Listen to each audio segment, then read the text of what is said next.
Bonjour à tous, j'espère que vous allez bien. Aujourd'hui, on se retrouve pour une nouvelle vidéo d'analyse fondamentale de l'entreprise Best World International, une entreprise basée à Singapour qui opère dans l'industrie de la beauté. Au sommaire de cette vidéo d'analyse, je vais d'abord vous présenter la société puis l'industrie. Ensuite, nous ferons une analyse quantitative puis qualitative pour ensuite terminer sur l'évaluation des marges de sécurité ainsi que faire la synthèse globale de cette analyse. La première partie de la présentation de la société se décomposera elle-même aussi en 6 parties. Donc la première partie, ça sera une présentation générale puis l'histoire de la société. On étudiera ensuite le business model, le secteur d'activité et la répartition géographique pour ensuite étudier les principaux produits et services que propose l'entreprise Best World International pour enfin étudier quelle est sa clientèle. Best World International est une société basée à Singapour qui est spécialisée dans le développement et la distribution de produits de soins pour la peau, de soins personnels, de produits nutritionnels et de bien-être. Depuis sa création, Best World s'est développée très rapidement pour devenir un acteur régional clé de son secteur. Elle opère au travers de différentes filiales et co-entreprises avec des clients provenant de plus de 40 marchés en Asie, en Océanie, au Moyen-Orient, en Amérique du Nord et en Europe. L'entreprise a été créée en 1990, c'est à la base une entreprise locale qui s'est développée au fur et à mesure en Asie. En 2000, elle lance sa gamme de produits pour la peau DR Secrets, qui est à présent l'une de ses gammes de produits phares. De 2000 à 2014, elle a continué de se développer en Asie, notamment en Indonésie, au Vietnam, aux Philippines, en Corée du Sud et à Taïwan. En 2014, elle lance une gamme de compléments alimentaires et fait l'acquisition d'une usine de fabrication pour ses produits en Chine pour augmenter l'efficacité de son réseau de distribution. En 2016, elle obtient un accord des autorités chinoises pour se développer en Chine et obtient à la suite, en 2018, une certification pour se développer en Chine via un réseau de franchises. Une fois un peu plus implémentée sur le territoire asiatique, elle a renforcé sa partie recherche et développement avec l'acquisition de Celigenix en 2019. Dans une optique à présent d'expansion internationale, elle a fait l'acquisition partielle de Pedal Pulse Limited pour élargir sa gamme de produits et commencer à se développer en Europe et au Moyen-Orient. Regardons à présent comment fonctionne leur business model. L'entreprise est tout d'abord présente sur l'ensemble de la chaîne de distribution, que ce soit de la conception, de la fabrication, de la production et de la distribution, elle est présente sur l'ensemble de ces différentes étapes, avec une possibilité pour la partie distribution d'être franchisée ou non. Ils maîtrisent alors l'ensemble de la chaîne de valeur et ne sont pas dépendants spécifiquement à un distributeur ou à un sous-traitant. Après, pour certains produits, ils peuvent faire éventuellement certaines collaborations, ce qu'ils ont déjà pu faire en collaboration avec Pedal Pulse, mais ce sont eux qui développent essentiellement la plupart de leurs produits. Et pour la partie distribution et vente des produits, pour catalyser un peu leur développement et limiter le risque, ils se développent via un réseau de franchises dans les zones à fort potentiel, donc notamment la Chine. Comme je l'ai déjà évoqué, ils détiennent l'ensemble de la chaîne de valeur, dont la fabrication et la distribution de leurs produits. Elle fabrique essentiellement ses produits dans son usine en Chine et exporte la production en Birmanie, qui est une zone géographique très stratégique si on regarde la carte, pour avoir un réseau de distribution efficace car ils sont très bien situés pour distribuer les produits sur l'ensemble de la zone asiatique ou même à l'international. Pour la partie vente des produits, ils s'occupent des ventes en direct sur la plupart des pays asiatiques sur lesquels ils sont implantés ou même à l'international. Cependant, pour la Chine, qui est l'un des principaux marchés de l'industrie, pour être le plus compétitif possible et avoir une croissance des activités la plus forte tout en limitant le risque opérationnel associé à ces activités, ils ont décidé de se développer via un système de franchise. Le système de franchise est un système très classique où les intermédiaires touchent une commission en fonction du volume de vente. Ils touchent une commission de 3% en fonction des quantités de produits vendus. À titre personnel, j'aime plutôt bien le système de franchise car il n'y a qu'à suivre bien le cahier des charges donné par l'entreprise pour avoir un point de vente qui génère du chiffre d'affaires, à condition bien sûr que les produits soient demandés. Ce qui est également intéressant avec ce système de franchise, c'est que Best World International garde la main sur les produits vendus et sur les activités plus généralement. En plus du système de franchise, ils ont mis en place un système de parrainage pour fidéliser leurs clients. Avec ce système de parrainage, cela augmente l'effet de réseau, la rétention et l'adhésion aux produits de la part de ses clients. Ce système de parrainage est présent sur l'ensemble des modèles de vente, que ce soit en franchise ou en vente directe, soit par un magasin directement détenu par Best World International. Ce système est également aussi très classique mais assez efficace pour développer un business qui se base essentiellement sur l'image de la marque, le retour et la satisfaction client. Cela leur permet de fidéliser les clients en proposant des réductions sur les prochains achats pour tous ceux qui recommandent les produits. L'entreprise propose également à la plupart de ses clients d'organiser des événements chez eux pour inciter leurs connaissances à consommer les produits en faisant leur promotion. Cela fait un peu penser aux réunions Tupperware ou Thermomix que vous connaissez peut-être, mais ils organisent également certains événements plus formels ou des séminaires pour faire la promotion plus générale de leurs produits. Enfin, un dernier canal de vente sur lequel ils vendent des produits, c'est en ligne via les réseaux sociaux asiatiques ou Facebook. Bon, concrètement, que ce soit la vente en direct, le système de franchise ou de parrainage,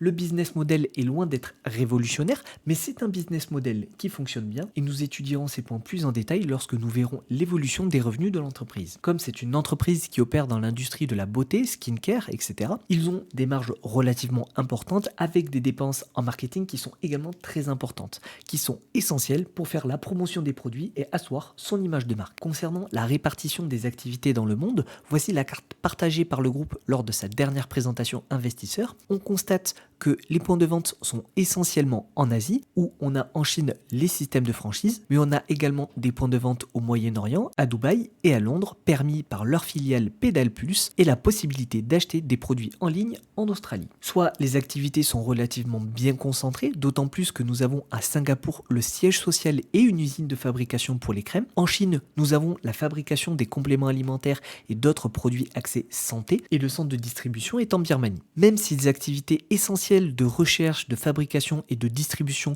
sont pour le moment très concentrées en Chine et à Singapour, on a le centre de recherche Pedal Pulse à Londres qui permet de un peu plus diversifier sa répartition géographique des activités stratégiques du groupe. Comme vous le savez à présent, le système de franchise est spécifique à la Chine. Ils ont actuellement 38 franchises essentiellement dans le sud de la Chine et on voit qu'avec cette carte, on se rend compte quand même vite compte que la marge de manœuvre dans le développement de la plupart de leurs franchises dans le pays est encore importante. Même si bien sûr les répartitions de richesses au travers du pays est loin d'être homogène et la plupart des richesses se concentrent sur le littoral et donc au sud de la Chine, là où l'entreprise est essentiellement présente. Et bien sûr, au vu des produits que l'entreprise vend, soit des produits haut de gamme et de seconde nécessité, ce n'est pas en s'implantant dans les zones rurales plus pauvres et moins développées qui vont faire décoller les ventes de l'entreprise. À présent, si nous étudions plus précisément la répartition des revenus de la société par zone géographique, on observe déjà que sur les 5 dernières années, nous avons une baisse du revenu global. Cette baisse est induite par une forte baisse du revenu fait en Chine,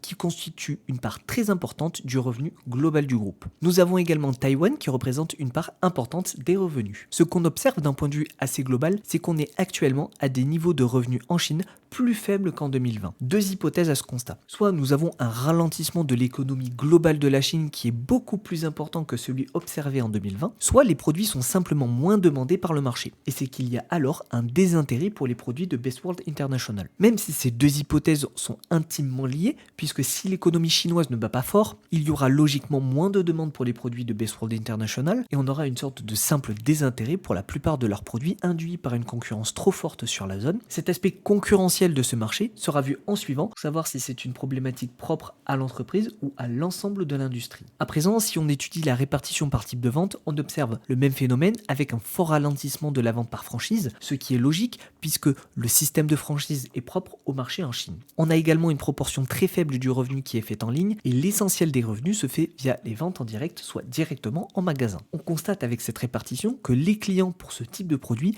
préfèrent se déplacer en magasin pour voir le produit que de l'acheter directement sur une boutique en ligne. Pour un peu mieux comprendre ce que sont les produits de Best World International, nous pouvons dissocier les différents produits en deux gammes différentes. Une bien-être intérieur, soit ce qui va être consommé directement comme des compléments alimentaires, des infusions bien-être, etc. Et nous avons de l'autre côté une gamme qui est plus axée sur le bien-être extérieur, comme des crèmes ou autres types de soins pour la peau. Chaque produit est plus ou moins conçu pour l'ensemble des marchés pour lesquels Best World International opère, hormis pour les compléments alimentaires qui sont uniquement disponibles que pour le marché chinois et pour les produits très haut de gamme de la marque Margaret Dabbs, qui sont les produits de l'entreprise Pedal Pulse, sont uniquement disponibles en Angleterre. Ce qui peut nous laisser penser que le groupe a encore des intégrations à faire pour développer la plupart de ses chaînes d'approvisionnement et de production pour avoir l'ensemble de sa gamme de produits disponibles pour tous les marchés qu'elle opère. Et dernier point, ce sont également des produits sur une gamme de prix assez large qui peuvent aller d'une vingtaine de dollars singapouriens à plus de 200 dollars singapouriens. Côté client, alors pourquoi je fais un focus sur la partie client? Parce que c'est selon moi très important de comprendre qui est la cible de l'entreprise pour comprendre au mieux les activités dans son ensemble. Les principaux consommateurs des produits de Best World International sont des femmes entre 18 et 32 ans, mais il y a un fort potentiel sur le marché masculin qui est en forte croissance depuis les dernières années. Marché pour lequel lequel actuellement l'entreprise ne propose pas de gamme de produits, mais qui pourra proposer des gammes de produits plus spécifiques. Avec leur gamme de produits actuelle, ils ciblent la masse du marché, soit des jeunes femmes, mais ils continuent de développer leur gamme de produits pour toucher le plus grand nombre. À présent, nous allons passer à la présentation de l'industrie, où nous étudierons le secteur, puis les différents concurrents et comment se positionne l'entreprise dans la globalité de cette industrie. Si nous étudions l'évolution du marché de la beauté, c'est un marché qui a plus de doublé en 23 ans. C'est un marché qui est en croissance, mais surtout avec une croissance très stable, avec très peu de variations si on oublie la période de 2020. Et au vu de cette évolution, nous pourrions même nous dire que c'est un secteur qui est relativement très résilient. À présent, si on regarde la répartition géographique de la consommation globale des différents acteurs du marché, nous avons une forte consommation des produits de beauté aux États-Unis, en Chine et en Europe. À présent, si on fait un petit focus dans cette industrie très vaste qu'est le secteur de la beauté, nous allons nous intéresser à l'industrie des soins pour la peau. Pourquoi je m'intéresse à cette industrie en particulier? Car elle représente en majorité la plupart des revenus de l'entreprise. Je ne prendrai donc pas en compte l'étude détaillée de la plupart des gammes de produits que propose Best World International, car nous n'avons pas actuellement le détail de la répartition par produit de l'entreprise. Cependant, le management a indiqué que la plupart des revenus étaient issus de la vente des produits pour la peau, et c'est pourquoi ici nous étudierons en détail cette industrie. Globalement, comme pour le marché très général de la beauté,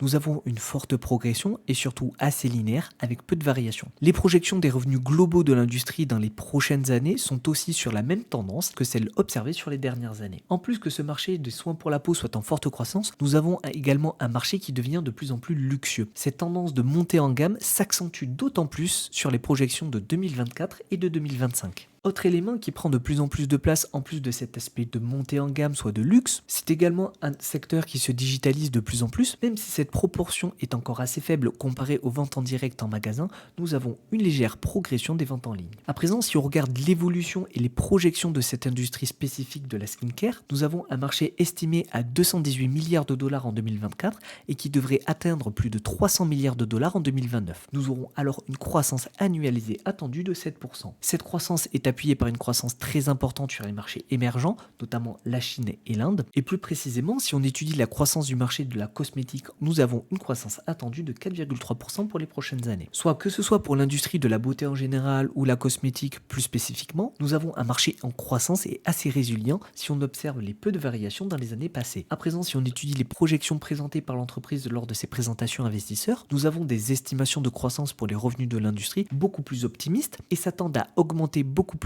leur part de marché dans les prochaines années. Si on regarde la croissance de l'industrie sur Singapour, nous avons une croissance beaucoup plus modérée. Le seul petit bémol de ces deux graphiques, c'est que nous n'avons pas de vue d'ensemble de la plupart des marchés pour lesquels opère l'entreprise. Nous avons simplement la Chine et Singapour, alors qu'il y a d'autres pays asiatiques qui représentent une part assez importante du chiffre d'affaires, et je parle notamment de Taïwan par exemple, dont j'aurais bien voulu avoir la vision du groupe sur ce marché. Les seules données que j'ai trouvées à ce sujet pour les autres pays asiatiques hors Chine datent de 2020, mais expriment globalement la même chose que ce que nous venons d'étudier. C'est un marché en croissance dominé par les ventes en direct. Et Singapour ressort comme l'une des zones les moins en croissance de l'ensemble de la zone et c'est également l'une des zones les plus digitalisées. Nous avons vu que le marché de la beauté était en croissance, très bien, mais qu'en est-il de la concurrence? Comme vous pouvez vous en douter, cette industrie est très concurrentielle malgré les barrières à l'entrée qui sont relativement importantes. Et même si c'est un marché très concurrentiel, il n'y a pas de prédominance d'un acteur majeur en particulier, comme on pourrait l'avoir sur des industries technologiques où les plus grosses entreprises prennent l'ensemble du marché et on parle alors d'un phénomène de winners takes all markets. Ici, c'est un marché qui est beaucoup plus fragmenté, même si on a des acteurs qui sont relativement bien implantés comme Procter & Gamble, L'Oréal, Unilever, etc. Si on étudie plus précisément le marché chinois, qui est un peu le cœur des activités en grande partie de l'entreprise, il est, comme mentionné juste avant, relativement bien fragmenté. L'acteur majoritaire de l'industrie est L'Oréal et ne représente que 10% des parts de marché. Le reste des parts est partagé entre différents acteurs. Best World International ne représente que moins d'1% de ce marché, c'est donc un acteur mineur. Même chose pour le marché à Singapour, cependant la présence des acteurs majeurs est beaucoup plus marquée et on a une répartition plus faible des parts de marché. Si je reviens sur la répartition géographique du groupe, on avait observé une baisse des revenus globaux induite par une baisse des revenus en Chine et la question était, est-ce que c'était une problématique propre à l'entreprise ou une problématique propre à l'ensemble de l'industrie? Et pour répondre à cette question, j'ai pris la répartition de la croissance des revenus par pays du groupe L'Oréal indiqué dans leur présentation investisseurs et on observe également que le marché chinois est en baisse, point qui avait d'ailleurs déçu les investisseurs lors du conférence call, ce qui avait induit, si je me rappelle bien, une baisse de cours à ce jour lors de la présentation. Soit si je reviens à présent à l'étude de l'évolution des revenus de Best World International, nous pouvons en déduire que c'est l'ensemble du marché chinois qui va mal en ce moment et ce ne sont pas ces produits qui sont moins demandés par le marché. Maintenant que nous comprenons mieux les activités de l'entreprise et l'industrie dans laquelle elle opère ainsi que ses différentes projections, nous allons passer à l'analyse spécifique des états financiers de l'entreprise, soit l'analyse quantitative. N'hésitez pas si vous appréciez le contenu de cette vidéo à vous abonner, à commenter, à liker et à partager cette vidéo. N'hésitez pas à me faire un retour sur cette analyse en commentaire, je me ferai un plaisir de vous y répondre. L'analyse quantitative de l'entreprise se découpera comme d'habitude en 3 parties. La première, c'est l'étude de la solidité financière de l'entreprise, puis sa profitabilité et enfin sa valorisation. Commençons cette analyse par une vue globale de l'évolution des revenus, des capitaux propres, de l'EBITDA et des actifs courants sur 10 ans. On y observe une croissance presque vertigineuse de l'ensemble des paramètres et des quantités d'actifs liquides très importants, voire même supérieurs aux revenus. Sur 5 ans, on observe ce ralentissement de la croissance que nous avions déjà vu, mais surtout on peut également souligner l'explosion de la quantité d'actifs courants et des capitaux propres. Si je reprends à présent mon tableau de vérification classique avec mes différents critères de sélection que je vous présente à chaque fois, nous avons des états financiers extrêmement solides avec peu de dettes, des quantités de cash très importantes. Et juste pour la partie industrie, j'ai pris la médiane de l'industrie et on observe que globalement, les entreprises de ce secteur sont peu endettées. Si on étudie un peu plus l'évolution dans le temps de ces ratios de solidité financière, ils restent constants, soit l'entreprise n'a jamais eu recours réellement à de la dette pour assurer le bon fonctionnement et le développement de ses activités. Petite précision ici, mais le debt ratio ici, c'est le ratio entre le total des dettes et le total des actifs. Et pour ceux qui se poseraient la question, le net debt to EBITDA est négatif car le net debt est le total des passifs court terme et long terme moins les cash et équivalents. Soit un ratio négatif nous montre que l'entreprise possède plus de cash que de dettes. Pour avoir une vision un peu plus globale de la santé financière de l'entreprise, il peut être intéressant d'étudier l'évolution de la composition du bilan. On observe concrètement que nous avons beaucoup d'actifs comparés aux passifs et que les capitaux propres sont en forte augmentation et que la dette n'évolue pas ou peu au cours du temps. Si on regarde un peu plus en détail à présent la composition des actifs et des passifs, nous avions vu que nous avions peu de passifs comparés aux actifs, ces actifs qui sont essentiellement des actifs courants, dont du cash. Pour les passifs, ce sont principalement des passifs court terme, soit des dettes fournisseurs, et ils n'ont pas trop tendance à augmenter au cours du temps. Au niveau de l'étude des scores fondamentaux, nous avons un Piotrowski F-score de 6 qui est correct, cependant il ne respecte pas 3 critères du point, et nous allons voir ça en détail. Au niveau de la profitabilité, c'est ROA sur l'année précédente, donc comparaison du ROA, donc du Return on Asset entre 2021 et 2022. La rotation des actifs sur cette année a été moins bonne, puisque nous avions eu peu d'accumulation du cash entre ces 2 années, induit par une utilisation du cash généré par l'entreprise pour développer les activités de franchise en Chine. Concernant sur le point sur le financement, nous avons une légère augmentation du ratio d'endettement comparé à l'an dernier, mais comme nous avons vu, ce n'est pas un point problématique dans le contexte où l'entreprise est peu endettée. Et dernier point, c'est au niveau de l'efficacité opérationnelle, puisque nous avons une baisse de la rentabilité entre 2022 et 2023. La marge brute en 2023 était de 78% contre 80% en 2022. Ce sont l'ensemble de ces points qui induisent une baisse du Piotrowski F-score, mais comme nous l'avons vu, l'ensemble de ces points sont loin d'être problématiques. Au niveau du Z-score, il est très solide, ce qui traduit de la quantité de cash disponible très importante. Le Beinisch M-score est également relativement faible, ce qui traduit que l'entreprise ne manipule pas ses états financiers. Et enfin, le Sloan ratio est de moins 0,2%, et ce ratio compare la qualité du revenu net comparé au total des actifs. Plus concrètement, ce ratio compare les revenus provenant des opérations contre ceux venant des financements, car nous souhaitons avant tout que les revenus de l'entreprise soient issus majoritairement des activités. Pour la partie sur la profitabilité, nous avons des activités extrêmement performantes avec des rentabilités importantes. Les données utilisées dans la partie industrie ici est le top 30% des meilleurs acteurs du secteur, soit les plus profitables de l'industrie, et on voit très clairement que ce soit sur mes conditions ou sur les données des meilleurs acteurs de l'industrie, Best World International a de meilleures marges et de meilleurs rendements. Si on regarde maintenant l'évolution des rentabilités, soit des marges et des rendements, nous avons des marges stables, même un petit peu en augmentation. Nous avons une baisse du ROE sur les 5 dernières années. Alors, est-ce que ça traduit d'une perte d'efficacité d'investissement sur les capitaux? Alors, je vais vous répondre de suite. Non, ce n'est pas une perte d'efficacité. C'est cependant que nous avons eu une forte baisse du net income sur les dernières années et que donc la croissance des capitaux propres est moins importante car comparé aux années précédentes, nous avons moins de différence entre le net income et les capitaux propres, ce qui induit une baisse du ROE. Nous pouvons également regarder le Return on Invested Capital, le ROIC. Nous avons une baisse sur 2023. Nous pouvons nous poser la question que les investissements faits pour développer les activités de l'entreprise entreprises sont moins rentables que ceux observés de 2019 à 2022, ce qui peut également supposer que la société a dû dépenser plus de capital sans avoir une amélioration notable des ventes au cours de l'année dernière, ou ce qui pourrait suggérer éventuellement que les investissements faits actuellement sont faits pour un horizon à plus long terme. C'est pourquoi il faudra à présent bien surveiller les bénéfices de la société pour voir si ces investissements finissent par contribuer au résultat net dans les prochains exercices. Et enfin, pour le return on asset, nous avions une diminution de la proportion actifs-passifs induite par une légère diminution des actifs courants, malgré une hausse des revenus, ce qui pourrait traduire d'une légère perte d'efficacité, mais c'est selon moi comment je le traduis au vu de l'évolution des états financiers, simplement un impact indirect car elle utilise simplement plus sa propre liquidité disponible. Cet aspect de la diminution globale de la rentabilité est également très présent sur les derniers exercices, notamment avec une forte chute de la marge nette sur le 3e et 4e trimestre. Les rendements ont également aussi bien diminué sur ces trimestres. Alors comment expliquer cette forte baisse de la rentabilité globale de l'entreprise? Selon le rapport annuel, cette diminution est induite par une augmentation record des coûts de distribution avec plus de 40% d'augmentation induite par des dépenses plus importantes de marketing via des événements ou d'autres conventions. Cette augmentation a été également appuyée par des commissions plus importantes de la part des différents intermédiaires et organisateurs pour la vente en direct de leurs produits. Pour les rendements, nous avons également aussi une légère baisse. Alors pour nuancer cette rentabilité exceptionnelle de Bestworld International que nous avions observée dans le tableau comparatif, cette rentabilité a tendance à se détériorer au cours du temps. Il sera alors nécessaire d'étudier cette évolution au cours des prochains exercices. Concernant les ratios qu'on peut appeler plus de compétitivité, on a peu de charges d'intérêt comparées aux résultats d'exploitation, ce qui est logique car nous n'avons peu ou même pas de dette. Pour les capex, il reste raisonnable au vu du résultat net de l'entreprise. Cependant, pour le dernier point, c'est un point négatif puisque les dépenses en recherche et développement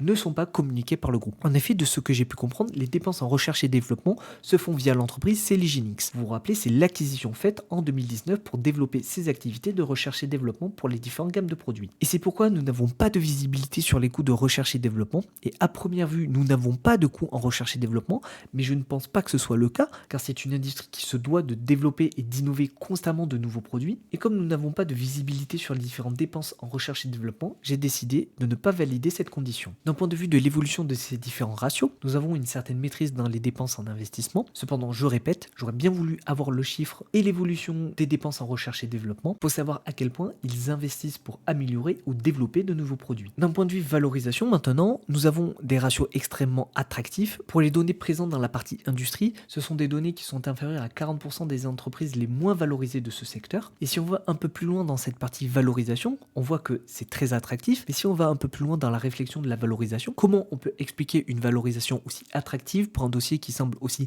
qualitatif au vu des différents ratios que nous venons de voir? C'est que de 1, nous avons un problème sur le marché chinois qui semble un peu malade et donc nous avons un certain désintérêt naturel pour ces entreprises qui sont très exposées. Plus nous avons un léger problème de rentabilité. C'est pas un problème, c'est juste une légère baisse des différents marges et des rendements de l'entreprise. Et enfin le dernier point, et je ne pense pas qu'il soit forcément pris en compte dans la valorisation actuelle du titre, c'est qu'on manque de visibilité sur la répartition des différents produits et surtout sur les dépenses en recherche et développement. Et il est alors plus compliqué d'estimer et de déterminer l'avantage concurrentiel réel de l'entreprise. Et l'ensemble de ces points se font ressentir sur l'évolution globale de la valorisation de l'entreprise sur les 2 dernières années. C'est un titre qui reste relativement peu valorisé si on étudie l'évolution des différents ratios de valorisation au cours du temps. Cependant, on peut noter qu'on est actuellement sur des ratios qui sont relativement plus faibles comparés à son historique. Côté comparatif de la valorisation de la zone géographique, Singapour est actuellement une zone peu valorisée comparée aux États-Unis et à l'Europe, ce qui explique également en partie la faible valorisation du titre. Avant de conclure sur la partie quantitative, je pense qu'il est essentiel de dresser une vue d'ensemble globale de l'ensemble des concurrents de Bestworld International et d'estimer si oui ou non l'entreprise est intéressante d'un point de vue quantitatif malgré l'ensemble des points un peu négatifs que nous avons relevés précédemment. Il se peut que la plupart des ratios que j'étudie juste ici soient différents des précédentes données que je viens de présenter, car j'ai fait ce comparatif le lendemain de l'extraction des précédentes données et ce n'est pas exactement les mêmes sources. Si je prends une plage assez large des différents concurrents de Bestworld International sur ses principaux marchés, avec des acteurs internationaux, nationaux et locaux, on observe d'un point de vue quantitatif, Bestworld International est extrêmement intéressant. Pour la qualité de ses fondamentaux, nous n'avons pas de dette, du cash, de forte rentabilité et surtout, sa valorisation reste très attractive comparée à la plupart de ses concurrents. Alors même si le dossier n'est pas parfait et présente quelques points négatifs et qui sont selon moi plus une problématique conjoncturelle globale à l'ensemble de l'industrie, et je parle pour le ralentissement de la Chine, pas de l'opacité des revenus ou de la baisse des rentabilités, au vu du prix actuel et d'un point de vue quantitatif, l'entreprise semble très intéressante. Et en fin de vidéo, nous étudierons quelle est la marge de sécurité de Best World International via un discounted cash flow et nous estimerons la rentabilité offerte proposée par le prix actuel. Pour synthétiser l'ensemble des points de cette partie quantitative, elle respecte l'ensemble de mes points et valide mes deux scores fondamentaux et industriels et se démarque par une quantité de cash très importante, des activités profitables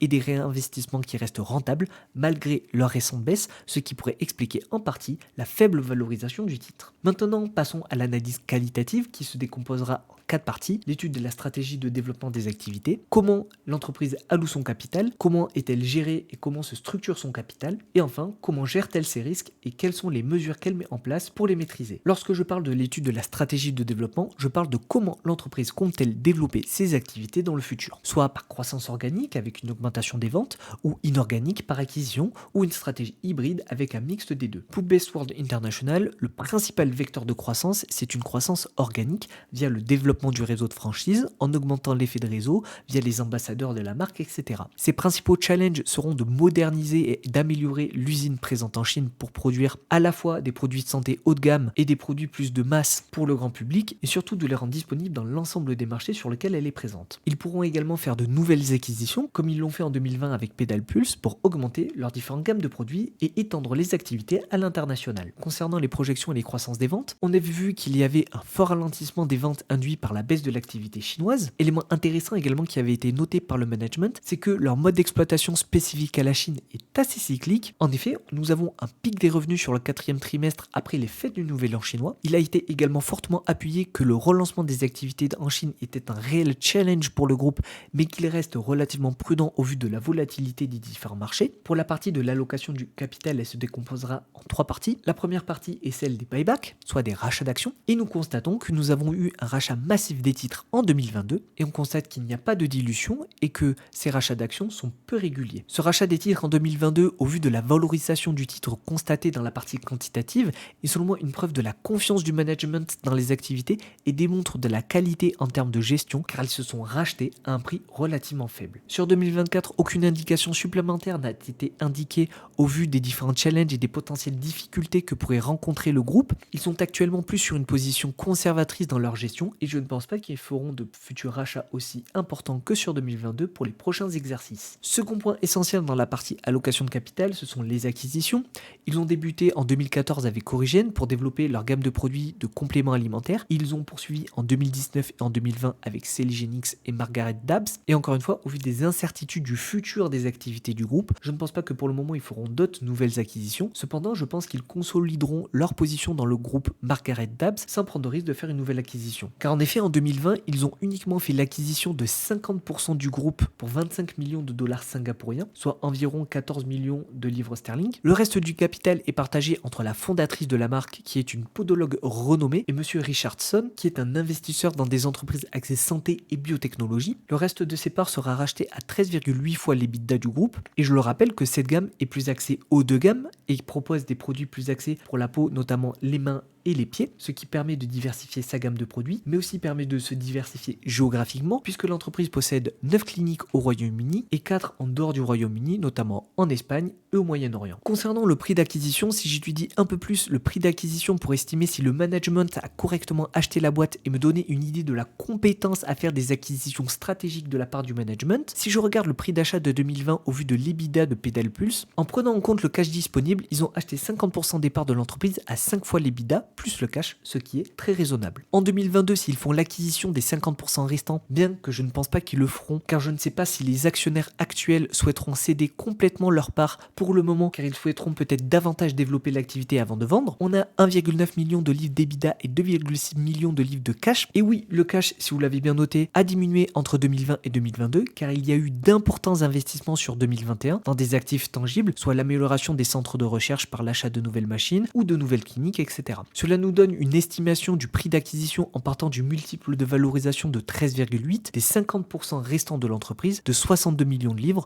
soit 106 millions de dollars singapouriens. Et au vu des quantités de cash disponibles de Bestworld International, qui est de plus de 600 millions de dollars singapouriens, la finalisation de cette acquisition ne représentera plus que 17% du cash disponible actuellement, soit une situation de consolidation des parts qui reste très confortable. Et dernier petit détail, si on étudie la valorisation moyenne de la valeur des entreprises comparée à l'EBITDA de l'ensemble de l'industrie, si je prends les 13,8, on est environ dans la médiane des valorisations et on peut en conclure que cette acquisition est faite à un prix très correct. Alors bien sûr, je sais que l'entreprise value to EBITDA n'est pas exactement égale aux différents ratios déterminés dans cette estimation, c'est cependant pour nous donner une ordre d'idée globale de la valorisation des entreprises. Et enfin, dernier point à étudier pour l'allocation du capital, c'est la redistribution directe des bénéfices de l'entreprise aux actionnaires, soit le reversement de dividendes. Et on constate que depuis 2020, l'entreprise a coupé son dividende au vu des différentes problématiques opérationnelles qu'elle rencontre pour ses différentes activités. Et le groupe a indiqué en 2023 dans son dernier rapport investisseur que pour le moment, il n'envisageait pas de reverser des dividendes. Concernant la gouvernance et la structure du capital, je vais commencer par étudier le management. Madame Dorrington est l'une des fondatrices du groupe avec 35 ans d'expérience dans le secteur et elle est titulaire d'un diplôme en nutrition. Madame Doran Ohan est également une fondatrice du groupe et a plus de 40 ans d'expérience dans le secteur. Monsieur Wang Bon a obtenu une licence en biochimie et en microbiologie et possède plus de 20 ans d'expérience dans le secteur. Il a rejoint le groupe en 1990 en tant que directeur marketing et est devenu en 2003 le directeur exécutif du groupe. C'est également le directeur des entreprises Celigenix et Pedalpulse. Soit globalement, avec ces trois différents profils qui sont le leader de ce groupe, on constate qu'ils ont tous des expériences très solides dans l'industrie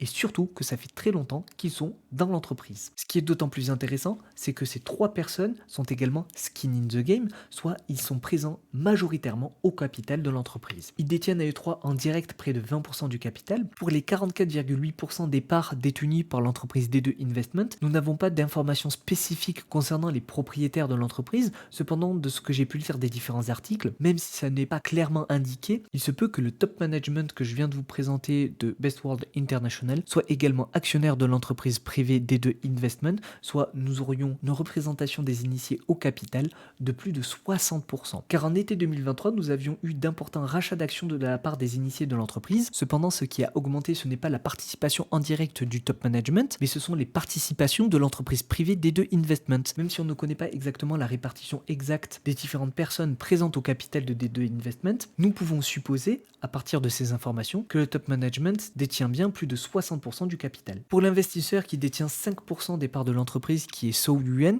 c'est un producteur et réalisateur de films chinois, qui est maintenant un peu plus un businessman, et lui aussi, il a drastiquement augmenté sa participation au capital du groupe le 18 juin 2023 et a payé 133 000 $ singapouriens d'actions pour un prix de 1,98 $ singapouriens. Enfin, passons à l'étude des risques. Le premier point indiqué associé au risque, c'est l'épidémie associée au Covid-19 ou aux différentes épidémies futures. Cependant, pour moi, actuellement, le risque est relativement faible concernant ce point-là. Le second point, c'est la variation des différents produits clés. C'est qu'ils sont dépendants à certains produits spécifiques, notamment leur gamme Dear Secrets pour les soins de la peau, et qu'ils sont relativement très exposés aux changements réglementaires imprévisibles sur les différents ingrédients des différents produits. Le troisième point, c'est la perturbation de la chaîne d'approvisionnement, notamment une pénurie des stocks ou un éventuel surstockage dû à des mauvaises prévisions de vente. Quatrième point, c'est la non-conformité aux exigences réglementaires, avec une augmentation des risques de non-conformité due à leur expansion à l'international et la complexité croissante des différentes réglementations. Et dernier point, c'est la fluctuation défavorable des taux de change, mais ça c'est relativement classique et commun à la plupart des entreprises qui opèrent à l'international, et ce n'est pas un risque propre aux activités de l'entreprise. Ce que je retiens de ces différents risques, c'est qu'il y a un gros point d'attention sur son expansion à l'international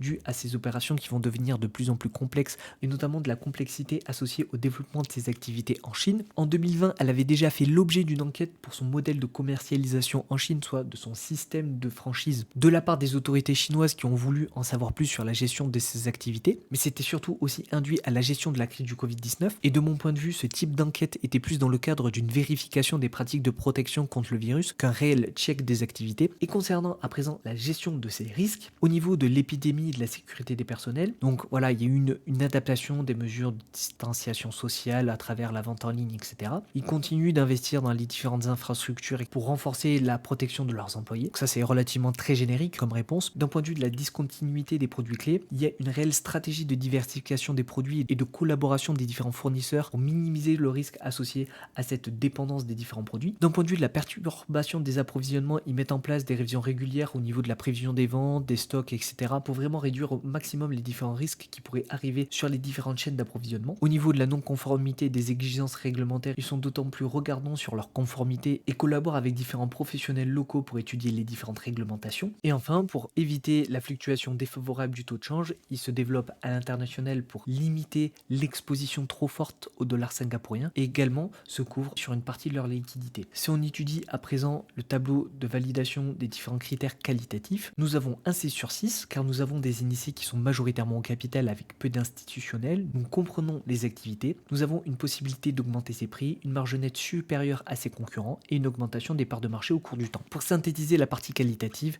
nous avons une forte présence des initiés au capital, un management compétent, un business simple. Alors est-ce qu'il y a un réel avantage compétitif? C'est plus compliqué à évaluer, cependant nous pouvons affirmer qu'il y a certaines barrières à l'entrée à cette industrie qui reste très compétitive et les points faibles que nous avions pu identifier dans cette partie qualitative, c'était la dépendance à certains produits et à l'économie et aux réglementations chinoises et cette concurrence qui reste très rude dans cette industrie. À présent, passons à l'étude de la marge de sécurité via un discounted cash flow. Et également, nous évaluerons la rentabilité de l'investissement pour le prix proposé. Alors, comment j'ai modélisé la projection des revenus sur les 5 prochaines années? J'ai estimé que nous allions avoir une croissance de 8% pour revenir en 2024 sur les revenus observés en 2022. J'ai fait des hypothèses assez conservatrices car j'ai estimé qu'il y allait avoir beaucoup de dépenses en capital et une légère augmentation des coûts des ventes car ils vont éventuellement abaisser leur performance opérationnelle pour favoriser la croissance à moyen terme. Et derrière, j'ai mis une croissance un peu plus importante sur 2025 et 2026 de 6% jusqu'à retrouver la croissance moyenne du secteur sur 2027 et 2028. Comme nous n'avions pas pu observer les dépenses en recherche et développement et que nous n'avons pas d'historique, je ne pouvais pas estimer les dépenses. Cependant, j'ai pris la moyenne des dépenses en recherche et développement du secteur qui sont égales à 2% du revenu. J'ai également fixé les autres dépenses et les intérêts car ils ont peu de dettes et j'ai fixé un taux d'imposition à 35%. Avec l'ensemble de ces hypothèses qui restent très conservatrices malgré la croissance des revenus, j'ai relativement bien rogné ma marge nette qui passe de 26% en décembre 2023 à 16%.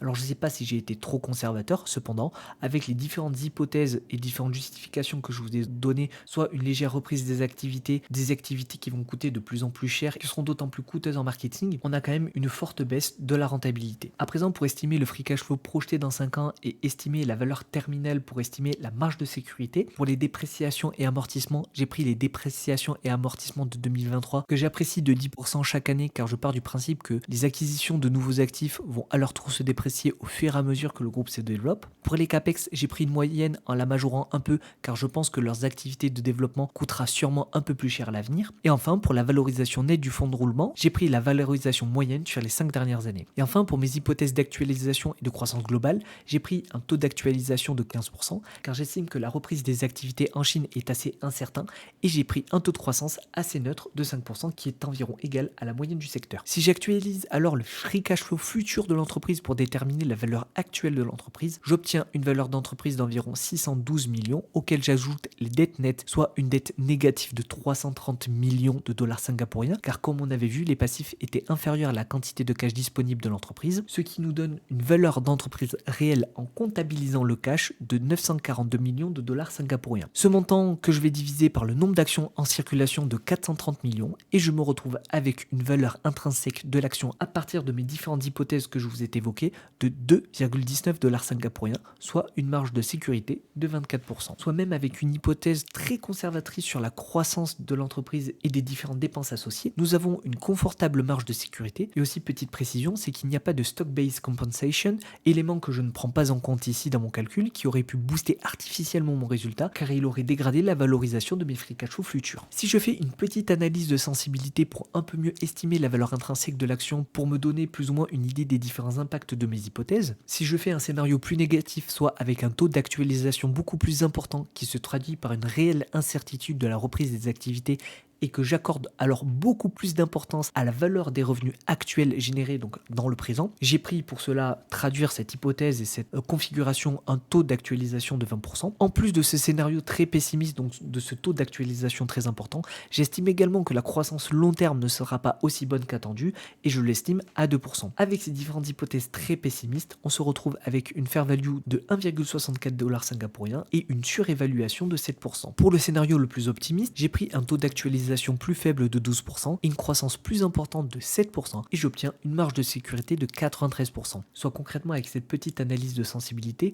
on observe que vraiment on a deux extrémums. D'un côté, même si on est très pessimiste, on a à peine une légère surévaluation du titre. D'un autre côté, si je suis beaucoup plus optimiste, on a une très grosse marge de sécurité. À présent, c'est bien de déterminer les différentes marges de sécurité du prix actuel. Cependant, pour moi, il est essentiel également d'estimer la rentabilité au prix actuel de notre investissement. C'est vrai qu'il est essentiel d'étudier la marge de sécurité via un discounted cash flow, car il nous donne un peu la marge de manœuvre que nous avons au prix actuel, mais il est également intéressant d'étudier concrètement quelle est la rentabilité de notre investissement. Et pour cela, je vais me baser une fois de plus sur le free cash flow, mais le free cash flow actuel. Et à partir des différents points observés juste avant, j'ai pris les 430 millions d'actions en circulation actuellement et le free cash flow actuel de 112 millions de dollars singapouriens et j'ai étudié pour les différents rendements que je souhaitais, quel est le prix auquel je dois acheter l'entreprise pour avoir le rendement souhaité. Comment j'ai obtenu ces différents résultats? J'ai pris mes différents rendements que j'ai fixés, donc je les fais varier de 5 à 15%. Ensuite, j'ai divisé le free cash flow par le rendement attendu pour en déduire la market cap associée que j'ai divisé par le nombre d'actions en circulation pour obtenir le prix auquel je devais acheter l'entreprise pour obtenir le rendement souhaité, soit actuellement pour le prix étudié, donc de 1,76, nous avons une market cap de 757 millions. En divisant les 757 millions par le free cash flow de 112, nous obtenons une rentabilité estimée de 14,8% sur notre investissement. Une autre étude qui peut être faite toujours dans la même idée, c'est que j'étudie le free cash flow par action, je projette la croissance du free cash flow par action sur 5 ans, je fais 3 scénarios pessimistes, neutres, optimistes, avec une croissance estimée dans le scénario pessimiste de 0%. Pour le scénario neutre, j'ai pris une croissance de 4% et pour le scénario optimiste, j'ai pris une croissance de 8%. Pareil au niveau de la valorisation, car juste avant, j'ai simplement déduit la rentabilité du free cash flow actuel. Cependant là, je projette également la croissance du free cash flow, mais également la valorisation du free cash flow dans le futur. Historiquement et actuellement, nous sommes plus sur des free cash flow de 7 dans le scénario neutre. J'ai pris le price to free cash flow historique que j'ai minoré et majoré pour les différents scénarios pessimistes et optimistes. J'obtiens à partir de différentes hypothèses de croissance du free cash flow, les différents free cash flow per share juste ici dans 5 ans projetés à partir des différentes hypothèses de croissance juste ici. Et enfin, ces free cash flow là que je retraite par le price to free cash flow pour trouver le prix obtenu dans 5 ans. Et juste ici, on retrouve la variation de la performance attendue de notre investissement qui va donc toujours de 5 à 15%. Et là, je recalcule en fonction des prix observés, calculés juste ici à partir de mes différentes estimations et des rendements attendus. Je peux calculer pour un rendement de 12% le prix auquel je dois acheter à partir de mes différents scénarios. Soit juste ici, si j'attends un rendement de 12% sur mon investissement à partir du prix auquel j'attends l'action dans 5 ans, soit par exemple dans le scénario optimiste de 3,44, je dois acheter l'action à 12,15 dollars singapouriens pour obtenir une performance de 12% sur mon investissement. Dans mon cas, j'ai sélectionné une performance de 12%, c'est-à-dire que je me suis dit que pour cet investissement, j'attends un retour sur investissement de 12%, soit j'ai pris les prix des différents scénarios juste ici pour une rentabilité de 12%, que j'ai pondéré à chaque fois donc à 20% pour le scénario le plus pessimiste, 60% pour le scénario le plus neutre et 20% pour le scénario optimiste. Et j'obtiens un prix pondéré par l'ensemble de ces scénarios de 1,39 dollars singapouriens. Soit, si je m'en tiens à mes différentes hypothèses et à mes différentes pondérations, si je souhaite avoir un rendement de 12% sur mon investissement, je dois acheter l'action à 1,39 dollars singapouriens. Et juste ici, c'est un histogramme pour estimer un peu plus l'impact des différents scénarios induits par un scénario très optimiste, neutre et optimiste, juste pour vous montrer un peu l'évolution des différents scénarios en fonction de la rentabilité attendue. Et dernier point qui peut être fait au niveau de l'évaluation de la rentabilité de notre investissement, c'est une étude de la sensibilité. Donc on retrouve toujours notre free cash flow per share, la valorisation actuelle de notre free cash flow. On rentre à titre d'indication pour étudier la variation de la croissance du free cash flow, l'actuelle croissance du free cash flow. On estime la projection attendue, donc nous on va faire la projection sur 5 ans, le rendement souhaité de notre investissement qui sera toujours de 12% dans notre exemple, et une sensibilité de la croissance pour notre étude de 2%. Donc ici, l'échelle va varier de 2 à 8% puisque nous avons 4 graduations et à chaque fois ça augmente ou diminue de 2%. Et pareil pour la sensibilité du price to free cash flow, soit de la valorisation du price to free cash flow. Et juste ici, on se retrouve avec cette matrice des différents prix en fonction de la croissance et de la valorisation, soit dans les scénarios les plus négatifs avec une valorisation très faible et une croissance les plus faible, très clairement dérisoire. Mais c'est simplement pour étudier juste ici. Nous avons un prix actuel de 1,76, soit nous nous situons juste ici entre ces deux valeurs. Donc si je souhaite obtenir obtenir un rendement de 12% sur mon investissement, je dois attendre une croissance d'environ 5%, puisque je me situe entre une projection de la croissance du price to free cash flow, soit du free cash flow si le nombre d'actions en circulation ne varie pas, d'environ 5%, et une valorisation de mon price to free cash flow d'environ 9%. C'est-à-dire que si je souhaite avoir mes 12% de rentabilité, je dois avoir une croissance de mon price to free cash flow, soit de mon free cash flow de 5%, et une valorisation de ce même free cash flow de 9. Donc le prix doit être égal à 9 fois les free cash flow. Je vous donnerai en description de cette vidéo le fichier Excel associé à mes différentes projections et hypothèses. Comme ça, vous pourrez par vous-même faire vos propres hypothèses pour l'estimation de la marge de sécurité, vos propres analyses de sensibilité de la marge de sécurité, et également les différentes estimations des différentes rentabilités du free cash flow, que ce soit actuel, sur la base de plusieurs scénarios avec les différentes pondérations, ou même l'analyse de sensibilité en fonction de la croissance et de la valorisation du free cash flow. Concluons cette vidéo avec la synthèse de l'ensemble de cette analyse. Cette synthèse se décomposera en deux parties avec, dans un premier temps, un SWOT et dans un deuxième temps, la conclusion globale et générale au travers d'un graphique radar. Les forces de Best World International étaient que ces activités étaient relativement très profitables et solides, qui maîtrisaient l'ensemble de leur chaîne de valeur. Ils ont une image de marque et une crédibilité forte aux yeux de leurs clients. Ils ont un business model scalable, que ce soit au travers des franchises ou au travers directement des différents magasins, et que leur management est compétent et surtout skin in the game. Au niveau des faiblesses de l'entreprise, nous avions la dépendance à l'économie chinoise et également qu'elle était dépendante à certaines gammes de produits, notamment la gamme de produits DR Secrets, qu'elle avait éventuellement un léger manque de contrôle sur ses activités et que ses coûts en recherche et développement étaient très opaques et que nous ne pouvions pas avoir le détail de ses dépenses. Au niveau des opportunités, il y a vraiment de grosses opportunités de croissance en dehors de l'Asie, notamment en Europe, au Moyen-Orient et en Océanie. Cependant, le plus gros axe de croissance de l'entreprise restera ses activités en Chine et elle pourra également catalyser sa croissance au travers de nouvelles acquisitions à partir du cash disponible. Au niveau des menaces, nous avons la forte concurrence de l'industrie et également la différente modification et durcissement des réglementations et enfin la dépréciation des devises. Et pour conclure, si je résume un peu l'ensemble des différents points étudiés au travers de ce graphique radar, l'entreprise est très solide financièrement, elle possède de très confortables marges de sécurité, elle est très bien gérée. Par contre, petit point négatif, c'est au niveau des activités, que ce soit au niveau des différentes dépendances associées à l'économie chinoise ou à la dépendance de certains produits. C'est pourquoi elle obtient un moins bon score que pour la plupart des autres métriques et elle est peu valorisée et très profitable. Merci à tous d'être restés jusqu'à la fin de cette vidéo, j'espère qu'elle vous a plu. N'hésitez pas à me dire en commentaire si ce type d'entreprise vous intéresse et si vous voyez éventuellement de l'intégrer à votre portefeuille. Encore une fois, si ce contenu vous a plu, n'hésitez pas à vous abonner, à liker, à commenter et à partager cette vidéo et je vous dis à très bientôt pour une prochaine vidéo.